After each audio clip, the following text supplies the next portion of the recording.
मला बाबांचा चेहरा जरा जास्त सुपरिचित वाटतो. हरिभक्तपर्यंत आदरणीय आमचे पुरुषोत्तम महाराज मुंडे. वा पुरुषोत्तमजी बाबा मुंडे आहेत. इकडून हरिभक्तपर्यंत आदरणीय आरमाळ सर आरमाळ आहेत आणि की इकडून माऊली माऊली महाराज आहेत. सर्वांच्या चरणावर दंडवत करतो. आमच्या दोन्ही फड परंपरेतल्या चोपदारांसाठी जरा टाळ्या वाजवा. चोपदार म्हणजे कीर्तनकाराचा मामा. बगलीत दाबूनच नेलं पाहिजे कीर्तनकाराला. ते सामर्थ्य नाही का आमच्या चोपदारांचं कीर्तन. असं वाटते पडले तर आता यांना आपण उचलायचं का हे आपल्याला उचल. माझी भाषा कळते का तुम्हाला? जरा मॉनिटर घ्यावं. मी पक्क विदर्भातला आहे पण ते आळंदीला आम्ही 10-10, 12-12 वर्ष राहिलो त्याच्यामुळे मला तुला भाषा येते. नाही तर आमचं आधी आळंदीला जायच्या आधीच होतं मले तुले. पण ते आळंदीला 10-10, 12-12 वर्ष राहिल्यामुळे ते मला तुला ही भाषा येते बाबा. हा नाही तर आमचंही आधी असंच होतं पुरुषोत्तम बाबा हे मले तुले कावे लेगा कावे गण्या लेगा कावे. तसंच होतं ते. मी सांगतो नेहमी गावातलं साधं पोरग जर मी नेहमी सांगतो गावातलं साधं पोरग जर पुण्यात 2 महिने कंपनीत कामाला गेलं आणि ते जर गावाकडे आलं तर ते साधं बोलत नाही आपल्यासारखं मले तुले. ते गावाकडे आल्यानंतर म्हणतं मल्ला तुल्ला. मग ते गावातले पोरं म्हणतात हा कामातून गेला. ते तसंच होते कारण आपल्याकडे फार शुद्ध बोलायचं फेड नाही आपल्या पुरुष वर्गाकडे. कारण ते कीर्तनाच्या पत्रिकेतही द्यावं लागतं भाषा प्रभू. भाषेचं प्रभू कोणी होऊ शकतं? ज्ञानोबाराय स्वतःला भाषा प्रभू म्हणत नाही. तुम्ही आम्ही कोण आहे? ते आलं की पत्रिकेत सुद्धा अहो आपल्या पुरुष वर्गाकडे थोडं शुद्ध बोलायचं फॅट कमी आहे. मॉनिटर द्याव.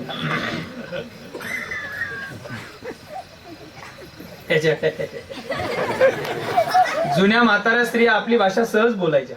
जुन्या म्हाताऱ्या. तुमच्याकडचा एक जुना शब्द आहे मला आहे का नाही आता प्रचलित माहित नाही. माय तुमच्याकडे एक जुना शब्द आहे हिंग. संपला जवळ जवळ.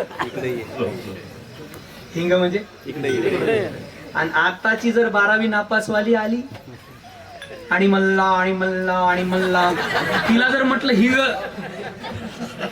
त्या आणि मल्लाला जर म्हटलं हिंग ती म्हणल ती हिंगाची डबी.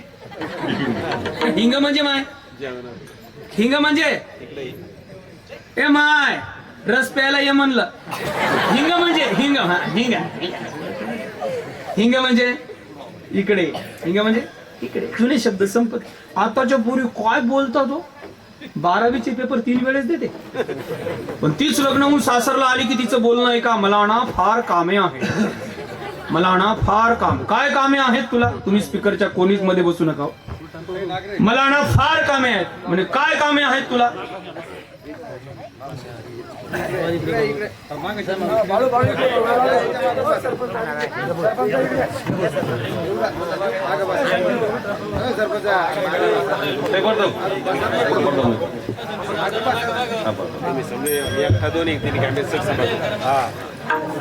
विठाल विठाल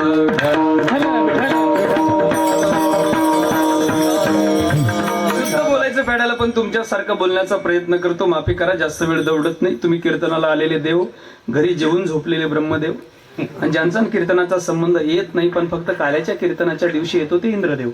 त्या सगळ्यांच्याही चरणारविंदी दंडवत करतो आणि अभंगाच्या पदापदाच्या चिंतनाकडे येतो. विनोद अपेक्षित ठेवून कीर्तनाला बसू नका कारण थोडी कीर्तनाची झालर मी बदलण्याचा प्रयत्न करतो.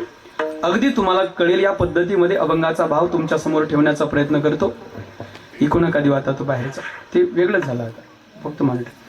सेवेकरता निवडलेला अभंग भगवान श्री ज्ञानोबाराय यांच्या हरिपाठ नावाच्या ग्रंथातील पहिल्याच क्रमांकाचा अभंग. या अभंगामधून ज्ञानोबाराय आपल्याला हरिनामाविषयी आग्रह करतात. हरिपाठ नावाच्या ग्रंथातील पहिल्याच क्रमांकाचा अभंग आहे. महाराज मला नाही वाटत की हरिपाठ माहित नाही असा व्यक्ती इथं बसला नाही. कारण हरिपाठ ज्या या महाराष्ट्राच्या मातीत जन्माला आलेल्या प्रत्येकाच्या हरिपाठ नावाचा शब्द आला की निदान ज्याचा वारकरी संप्रदायाशी संबंध आला नाही पण हा अभंग ऐकला की त्याला बाबा महाराज सातकरांची कॅसेट सहज आठवते. सुंदर ते ध्यान. मी वेळ नाही घेतला. मी लगेच कमी बॉलात सांगितलं ना कमी चेंडूमध्ये जास्त रन कसे काढायचे असतात त्या पद्धतीने मी ते सहज काढलं.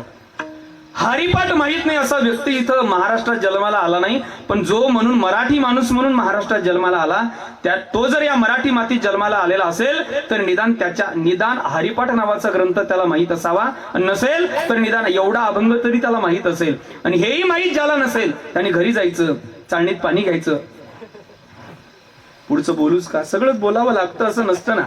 जरा रेंज मध्ये असल्यासारखं ऐका. तुम्ही ते बाहेरचा इको देऊच नका दादा, फक्त आवाज द्या. इको नको, इको विको असू द्या. इको विको. हरिपाठ नावाच्या ग्रंथातील पहिल्याच क्रमांकाचा अभंग आहे. वारकऱ्याचा आणि हरिपाठाचा जवळचा संबंध आहे. कारण वारकऱ्याच्या जीवनामध्ये जी त्रिकाल संध्या आहे, जसं ब्राह्मण त्रिकाल संध्या करत असतो, ब्राह्मण त्रिकाल संध्या करतो, तसं वारकरी जीवनामध्ये सुद्धा वारकरीत्व प्राप्त करण्यासाठी काही त्रिकाल संध्या आहे. वारकऱ्याची सकाळची साधना म्हणजे नित्याचा काकडा आहे. वारकऱ्याची दुपारची साधना म्हणजे नियमाचं वाचन आहे. आणि वारकऱ्याची संध्याकाळची साधना म्हणजे नित्याचा हरिपाठ आहे. झाली संध्या संध्या माझा गेला आत्मा राम हृदय प्रकटला. ही अनेक प्रकारची तिन्ही संतांची संत परंपरेतली संध्या आपण घेतो, त्यावेळेस त्याला वारकरीत्व प्राप्त होतं. धोत्रेकर ऐका, माळ घातल्याने माळकरी होईल, पण वारकरी होईल का नाही याची शाश्वती नाही. कीर्तन केल्याने कीर्तनकार होईल, पण वारकरी होईल का नाही याची शाश्वती नाही. माळ घातल्याने माळकरी होईल, वारकरी होईल का नाही याची शाश्वती नाही. कीर्तन केल्याने कीर्तनकार होईल, पण वारकरी होईलच का नाही हे सांगता येत नाही. वारकरी होण्यासाठी काही वारकऱ्याची तत्व अंगी बांधावी लागतात, आणि त्याच तत्वातला एक नियम म्हणजे वारकऱ्याचा हरिपाठ आहे. हरिपाठ घेतल्याशिवाय जो संध्याकाळचं अन्न सुद्धा मुखाला लावत नाही त्याला वारकरी म्हणतात. मी बोलू परत वाक्य. हरिपाठ घेतल्याशिवाय जो संध्याकाळचं अन्न सुद्धा मुखाला लावत नाही त्याला वारकरी म्हणतात. मी वारकऱ्याविषयी बोलतो, महाराजाविषयी नाही. हे ज्याला कळालं त्यालाच कळालं, बाकीच्यांनी प्रसाद घेऊन घरी जावं. म्हणजे जवळजवळ लाखोच्या गाडीने फिरणारे 70% महाराज आज हरिपाठ न घेताच जगतात. मी माफी मागतो तुमची, माझं वय कमी पडतं, पण ते बापातले गुण पोरात येतात तरी ते परखर बोलल्याच जातं, मला माहितीये. वारकरी संध्याकाळचं हरिपाठ घेतल्याशिवाय आपलं जीवनच व्यतीत करत. खरं तर तुम्ही आम्ही ज्ञानोबारांचे उपकार मानले पाहिजे, कारण ज्ञानोबारांनी हा निर्माण केलेला ग्रंथच तुमच्या आमच्यासाठी आहे, संसारिकांसाठी. याचा अधिकारी कोण आहे? असोनी संसारी. जो संसारात राहतो पण ज्याला परमार्थाची तातडी करायची आहे, शरीर कधी संपेल काही सांगता येत नाही, जिव्हे वेगू करी, तो या हरिपाठाचा अधिकारी. नसेल कळालं, अगदी सोपं बोलतो. तसे तर पाहिलं तर ज्ञानोबारांची निर्मिती 4 ग्रंथ गाथा जर बाजूला ठेवला तर ज्ञानोबारांचे मूळ काही प्रकरणाचे 4 ग्रंथ. ज्ञानोबारांचा पहिला ग्रंथ आहे अमृतानुभव, त्याला काही जणांनी अनुभवामृत असं म्हटलंय. ज्ञानोबारांचा दुसरा ग्रंथ आहे चांगदेव पासष्टी. ज्ञानोबारांचा तिसरा ग्रंथ आहे ज्ञानेश्वरी, आणि ज्ञानोबारांनी समाधीला जाण्याच्या पूर्वकालात निर्माण केलेला ग्रंथ आहे, त्या ग्रंथाचं नाव आहे हरिपाठ. तसंच ज्ञानोबारांना सगळ्या संतांनी माऊली म्हटलं. का म्हटलं तर या 4 ग्रंथावरूनच माऊली म्हटलं. परंपरेने पूर्वसुरी सांगून गेले की जसं व्यवहारातली आई आपल्या मुलाला खाण्यासाठी खाऊ देते, तसं ज्ञानोबारांनी आपल्या 4 मुलांना खाण्यासाठी 4 खाऊ दिले. ज्ञानोबारांचा पहिला मुलगा आहे त्याचं नाव आहे ज्ञानी, दुसरा मुलगा आहे योगी, तिसरा मुलगा आहे साधक, आणि चौथा मुलगा आहे तो म्हणजे संसारिक जीव. या 4ही प्रमाणे माझ्याकडे ज्ञानोबारांनी ज्ञानासाठी आपल्या ज्ञानी नावाच्या मुलासाठी जो खाऊ दिला त्या खाऊचं नाव आहे अनुभवामृत, म्हणजे अमृतानुभव. आता या अमृतानुभवाचा अधिकारी कोण आहे सगळ्यांनाच माहिती आहे. ज्ञानदेव म्हणे श्रीमंत हे अनुभवामृत सेवन या जीवन मुक्त तेच होत. अमृतानुभवाचा अधिकारी तो आहे जो ज्ञानी आहे. म्हणजे कोण? ज्ञानदेव म्हणे श्रीमंत, जो श्रीमंत आहे तो अमृतानुभवाचा अधिकारी. श्रीमंत म्हणजे ज्याच्याकडे घणो पैसा आहे, बंगला गाडी इस्टेट सगळी व्यवस्थित आहे तो नाही. बाहेर धावणाऱ्या इंद्रियांना ज्यांनी अंतर्मुख केलंय आणि त्या इंद्रियावर विजय प्राप्त करून इंद्रियाचे धनी, जे इंद्रियाचा धनी म्हणजे इंद्रियाचा मालक झालाय आणि ही इंद्रियाची श्रीमंती ज्याने प्राप्त केली तो अमृतानुभवाचा अधिकारी आहे. आपल्याला इंद्रियाची श्रीमंती प्राप्त करता येईल? अहो 750च्या वर शुगर जाते तरी अर्धा गुलाबजामुन खावा वाटणारे तुम्ही आम्ही. तुमची आमची इंद्रियाची श्रीमंती आहे? अजिबात नाही. मग तुम्हाला आम्हाला या अमृतानुभवाचा अधिकारी होता येत नाही, म्हणजे ज्ञानी होता येत नाही. दुसरा ग्रंथ आहे चांगदेव पासष्टी, जो योग्यांसाठी दिला. मी याच्यावर नेहमी एक विशेष विश्लेषण सांगत असतो बाबा. चांगदेव पासष्टी त्या चांगदेवासाठी लिहिली ज्ञानोबारांनी. त्या शिष्यांनी आणलेलं कोरपत्र आहे. स्वस्ती श्री वटेशू जो लपोणी जगदा वासू दावी मग ग्रासू प्रकटला करी. ज्ञानोबारांनी गोड 65. आता या 65च का? कारण त्या चांगदेवाकडे गुरुवारी महाराज म्हणतात 64 कला त्याला अवगत होत्या, पण ब्रह्मविद्येची ब्रह्मप्राप्तीची 65वी कला त्याच्याकडे नव्हती, म्हणून त्याच्याकरता निर्माण केलेला ग्रंथ म्हणजे चांगदेव पासष्टी. गुरुजी म्हणतात त्या चांगदेवाला सांग्या तुम्ही आम्ही म्हणू नये, ते मुक्ताबाईंनी म्हणावं. सांग्या हे धला मेल्या निगुऱ्या कोराच्या कोराच राहिला, हे मुक्ताबाईचे शब्द आहेत. चांगदेव सामान्य नाहीये. चांगदेवाकडे 64 कला आहेत. 64.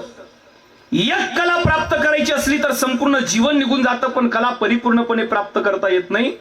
पण अशा 64 कला ज्या चांगदेवाने आत्मसात केल्या कृष्णा महाराज, तो चांगदेव किती विशेष असेल.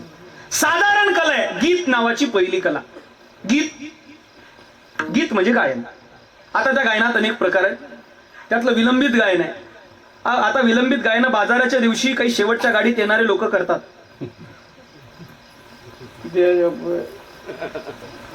असू द्या, ज्याला कळालं त्याला कळालं. तशी BSNL ला रेंज फार कमी आहे.